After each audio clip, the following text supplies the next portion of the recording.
Hello friends, welcome back to my YouTube channel. तो आज हम बात करने वाले हैं एनआईओएस एडमिशन्स को लेकर। तो recently 12th class CBSE board का रिजल्ट क्लियर हो चुका है और जिन भी स्टूडेंट्स का कंपार्टमेंट आया है या कुछ स्टूडेंट ऐसे हैं जिनका 75% नहीं बन पाया है जेई मेंस के लिए, वो अपना परसेंटेज क्राइटेरिया जो है वो कंप्लीट नहीं कर पाए हैं, तो उन सभी स्टूडेंट्स के लिए गोल्डन अपॉर्चुनिटी है कि वो अपना एडमिशन एनआईओएस में ले सकते हैं और एनआईओएस के थ्रू अपना कंपार्टमेंट भी क्लियर कर सकते हैं और साथ ही साथ अपना परसेंटेज क्राइटेरिया भी बूस्ट कर सकते हैं, 75% कर सकते हैं। तो अब हम बात कर लेते हैं एडमिशन्स को लेकर। तो यहाँ पर टू टाइप्स के एडमिशन होंगे, एक तो एकेडमिक और एक ऑन डिमांड। तो ऑन डिमांड पहले हम बात कर लेते हैं एकेडमिक की। यहाँ एडमिशन्स पे आएंगे, आप एकेडमिक पे क्लिक करेंगे। यहाँ पर आपको दो स्ट्रीम दिख रही होंगी, एक स्ट्रीम 1 और एक स्ट्रीम 2। स्ट्रीम 1 अप्रैल 2027, ये फ्रेश एडमिशन्स हैं जिनको साइट्स अब वर्किंग प्रोफेशनल्स होते हैं, जिनको अपना वर्क भी साथ साथ करना होता है और अपना पढ़ाई भी साथ साथ करनी होती है, कुछ आर्मी वाले होते हैं, उन सभी स्टूडेंट्स के लिए ये बेस्ट है, वो अपना इसमें एनरोल कर सकते हैं। और ये जो स्ट्रीम 2 दिखाई दे रहा है आपको, ये अक्टूबर 2026 दिख रहा है। ये आपका अक्टूबर 2026 में इसके एग्ज़ाम हो जाएंगे। यहाँ पर भी आपको बहुत अच्छा चांस मिलता है। अगर आपको हमारे थ्रू एडमिशन कराना है तो हम आपको 100% पास गारंटी देते हैं। हमारे थ्रू एडमिशन कराइए और स्ट्रीम टू में अपना एडमिशन एनरोल करके आप क्लियरली पास हो सकते हैं। अब बात कर लेते हैं ऑन डिमांड एडमिशन्स की। तो ऑन डिमांड एडमिशन्स जो है आपके जून 2026 टू सितंबर 2026 खुले हुए हैं। अभी इन एग्ज़ाम्स में क्या होता है आपका, इसमें जो होता है ना, सीट्स अवेलेबिलिटी के ऊपर होता है। ऐसा नहीं कि ये बंद हो जाएगा, ये सितंबर तक ओपन रहेगा। बट इसमें सीट्स के ऊपर बात होती है कि अगर सीट्स अभी पूरी हो गई तो बस ख़त्म, अब आगे आगे आप एडमिशन नहीं करा सकते, लेकिन सीट्स हैं तो आप एनरोल कर सकते हैं। बट जो ये है स्ट्रीम 2 अक्टूबर वाली, ये आपका 30 जून तक ही ओपन रहेगा। तो आप हमारे थ्रू एडमिशन कराइए और क्लियरली पास हो जाइए। या फिर अगर आपको हमारे थ्रू एडमिशन नहीं कराना है तो हमसे गाइडेंस ज़रूर लीजिए। हम आपको एक प्रॉपर गाइड करेंगे जिससे कि आपका एक पैसा या टाइम, दोनों चीज़ों में से कोई भी चीज़ वेस्ट ना हो। अब बात कर लेते हैं प्रोसीजर ऑफ एडमिशन की। तो मैं अभी आपको फॉर्म फिल करके नहीं दिखा रहा, बट मैं आपको प्रोसीजर बता रहा हूँ क्या प्रोसीजर होगा। मैं आपको यहाँ पर एडमिशन्स का ऑप्शन मिलेगा। आपको अगर एकेडमिक में स्ट्रीम 2 में एडमिशन करना है तो आप एकेडमिक पे क्लिक करके स्ट्रीम 2 पे क्लिक करेंगे, और अगर ऑन डिमांड पे करना है तो नीचे ऑन डिमांड पे क्लिक करेंगे। उसके बाद में आप नेक्स्ट पेज पर आ जाएंगे, ये वाले पेज पर। यहाँ पर आपको ऑप्शन मिलेगा स्टेट का। स्टेट अपना जो भी आपका वो सेलेक्ट करेंगे। उसके बाद में अपना आइडेंटिटी प्रूफ क्या डालना है आपको वो सेलेक्ट करेंगे, आइडेंटिटी नंबर। और उसके बाद में आपको कोर्स, आप सेकेंडरी के लिए अप्लाई कर रहे हैं, सीनियर सेकेंडरी, 10th के लिए अगर कर रहे हैं तो सेकेंडरी, और 12th के लिए अगर कर रहे हैं तो सीनियर सेकेंडरी। उसके बाद में सबमिट के ऑप्शन पे आप क्लिक करेंगे। सबमिट पे क्लिक करने के बाद में आपके पास में ये वाला ऑप्शन आ जाएगा।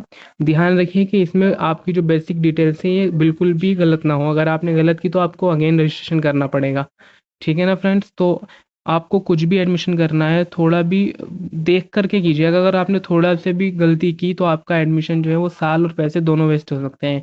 इसलिए मैं बोलूँगा आप किसी भी से भी एडमिशन कराओ, वो कॉम्पिटेंट पर्सन होना चाहिए जिसके भी आप थ्रू एडमिशन करा रहे हैं। यहाँ पर आप अपना नेम ऑफ कैंडिडेट फिल करेंगे, फादर नेम फिल करेंगे, उसके बाद में मदर नेम फिल करेंगे, डेट ऑफ बर्थ फिल करेंगे, जेंडर सेलेक्ट करेंगे, Aadhaar number, mobile number and email. ध्यान रखें मोबाइल नंबर और ईमेल बिल्कुल करेक्ट डालिएगा, क्योंकि इन दोनों पर ही ओटीपी जाएगा। आप जनरेट ओटीपी पर क्लिक करेंगे।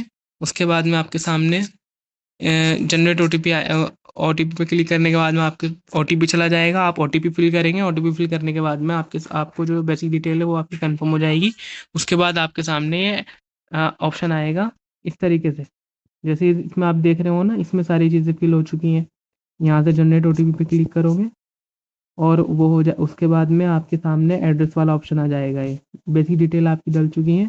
और यहाँ पर बहुत ज़रूरी बात, यहाँ पर दो एड्रेस दे रखे हैं आपको, permanent address and correspondence address. Permanent address और कॉरेस्पॉन्डेंस एड्रेस क्या क्या होता है वो आपको बता देता हूँ। परमानेंट एड्रेस आपको वो डालना है जो आपका आधार कार्ड पर है, और कॉरेस्पॉन्डेंस एड्रेस अगर सेम है तो वो आप यहाँ पर सेम एस पे क्लिक कर देंगे। बट मान लीजिए, एक एग्जांपल के थ्रू मैं आपको बताता हूँ। एक स्टूडेंट है राहुल, वो उसका जो होम टाउन है वो दिल्ली है, बट वो रहता मुंबई में है। तो अभी उसका जो परमानेंट एड्रेस आएगा वो तो उसका दिल्ली का आएगा जो उसका आधार कार्ड पर होगा। बट वो मुंबई में रहता है अभी, तो मुंबई से वापस नहीं आएगा एग्ज़ाम देने। तो उसका जो कॉरेस्पॉन्डेंस एड्रेस होगा वो मुंबई वाला डलेगा। और उस कॉरेस्पॉन्डेंस एड्रेस के लिए आपको आगे प्रूफ भी देना होगा। प्रूफ जैसे कि rent agreement, light bill, water bill, इस तरीके का आपको रेंट एग्रीमेंट दिखाना होगा, नहीं तो आपका एडमिशन कैंसिल हो सकता है। उसके बाद में आप अदर इन्फॉर्मेशन पर आएँगे। अदर इन्फॉर्मेशन में कुछ ख़ास नहीं है। यहाँ पर सिर्फ़ और सिर्फ़ आपको कैटेगरी सेलेक्ट करना होगा अपना, जनरल या ओबीसी या एससी या जो भी है। उसके बाद में आपको टाइप ऑफ डिसेबिलिटी में ऐसे ही छोड़ देना है। उसके बाद में एक्स सर्विसमैन भी ऐसे ही छोड़ना है। मीडियम सेलेक्ट करेंगे, मीडियम हिंदी, इंग्लिश या जो भी आपका है वो आप मीडियम सेलेक्ट करेंगे। उसके आगे ऑर्फन को ऐसे ही छोड़ेंगे, गार्जियन इंस्टीट्यूट नेम को भी ब्लैंक छोड़ेंगे। उसके बाद में प्रीवियस क्वालिफ़िकेशन सेलेक्ट करेंगे, आपकी प्रीवियस क्वालिफ़िकेशन 10th है या 12th है। तो जो भी आपका हो, जैसे आप 12th में कंपार्टमेंट आया है तो 12th सेलेक्ट करेंगे प्रीवियस क्वालिफ़िकेशन, और उसके बाद में your previous qualification status compartment, और उसके बाद में आपको नीचे नो रहने देना है, यस नहीं करना है। फिर आप नेक्स्ट पेज पे आ जाएँगे। यहाँ पर मैं आपको एक और चीज़ बता देता हूँ, कुछ स्टूडेंट ऐसे होते हैं जो इम्प्रूवमेंट का फॉर्म फिल कर रहे होते हैं। तो इम्प्रूवमेंट का फॉर्म फिल करते टाइम उनका जो एडमिशन है वो पार्ट एडमिशन और ड्यूअल एनरोलमेंट में हो जाएगा। तो थोड़ी भी गलती ना करें, एक कॉम्पिटेंट पर्सन के थ्रू अपना फॉर्म फिल कराएँ। अब नीचे आ जाते हैं हम। यहाँ पर आप 10th की इन्फो डालेंगे अपनी। मान लीजिए आप 12th का फॉर्म फिल कर रहे हैं, तो यहाँ पर आप अपने 10th का ईयर सेलेक्ट करेंगे, रोल नंबर डालेंगे, और फिर जिस भी बोर्ड से आपने 10th की होगी वो बोर्ड सेलेक्ट करेंगे आप। ठीक है, उसके बाद में यहाँ नेक्स्ट पे क्लिक करेंगे। नेक्स्ट पे क्लिक करने के बाद में आपको यहाँ आप चेक बॉक्स को टिक करेंगे, फिर नेक्स्ट पे क्लिक करेंगे। इतना करने के बाद में आपको ऑप्शनल डिटेल मांगेगा। ऑप्शनल डिटेल में आपको बस रिलीजन सेलेक्ट करना है, आपका जो भी रिलीजन है, और उसके बाद में नेक्स्ट कर देना है। फिर आपके पास में आ जाएगा टीओसी का अप्लाई। क्या आप टीओसी के लिए अप्लाई करना चाहते हैं या नहीं? मान लीजिए आपके पास में पीसीबी स्ट्रीम थी 12th में, और उसमें आपका फिजिक्स और केमिस्ट्री में आपका कंपार्टमेंट है। तो अब आप वहाँ क्या करेंगे? अब वहाँ आप 2 सब्जेक्ट में टीओसी अप्लाई करेंगे। जिन भी 2 सब्जेक्ट में आपके ज़्यादा मार्क्स होंगे, मोस्टली इंग्लिश में और पीएचई में ज़्यादा मार्क्स होते हैं।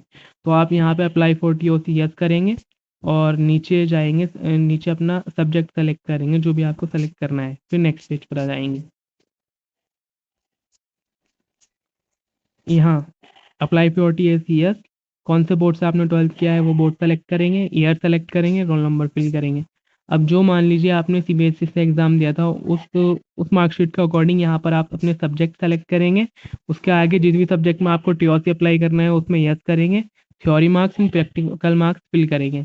अगर थ्योरी है, प्रैक्टिकल नहीं है, तो सिर्फ थ्योरी फिल करेंगे। सभी सब्जेक्ट्स का ऐसे करने के बाद में आप नेक्स्ट पे आ जाएँगे। यहाँ आपको अब सेंटर चूज़ करना होगा। अब आपके जो नियरेस्ट में जो भी सेंटर हो वो सेलेक्ट कीजिए। आपको यहाँ पे 3 ऑप्शन मिलेंगे, फर्स्ट, सेकंड, थर्ड। तो जो आपके नियरेस्ट में हो उसमें आप फर्स्ट सेलेक्ट कीजिए, उसके बाद में सेकंड, और फिर थर्ड। इतना करने के बाद में आप आ जाएँगे डॉक्यूमेंटेशन वाले पेज पर। यहाँ पर आपको अपने क्लियर डॉक्यूमेंट अपलोड करने होंगे। ऐसा ना हो कोई भी आप गलत डॉक्यूमेंट अपलोड करो, तो उसमें आपको प्रॉब्लम हो सकती है, आपका एडमिशन रिजेक्ट हो सकता है। उसके बाद में आपको यहाँ पर फाइनल सबमिट के लिए सारी इन्फो दिखाई जाएगी। यहाँ आप अपना एक बार क्रॉस चेक करेंगे सारी इन्फो आपने करेक्ट डाली है या नहीं। अगर कुछ भी गलत होता है तो उसको आप करेक्शन कर सकते हैं। ठीक है फ्रेंड्स, पूरे फॉर्म को रिव्यू करने के बाद में आप फीस सबमिट करेंगे अपनी। तो अगर आपको विदाउट एग्ज़ाम पास होना हो तो वो फैसिलिटी भी हमारे पास में अवेलेबल है। एग्ज़ाम में हम आपको पास करा सकते हैं। बाकी आप दिए गए व्हाट्सएप नंबर के थ्रू कांटेक्ट करिए, और कुछ भी क्वेरी होता है ए टू जेड कुछ भी हो, चाहे आपको जेईई मेंस नीट्स किसी भी चीज़ के लिए मार्कशीट चाहिए तो हमें कांटेक्ट कर सकते हो, हम आपकी फुल हेल्प करेंगे। तो फ्रेंड्स, सब्सक्राइब कीजिए चैनल को और मिलते हैं नेक्स्ट वीडियो में।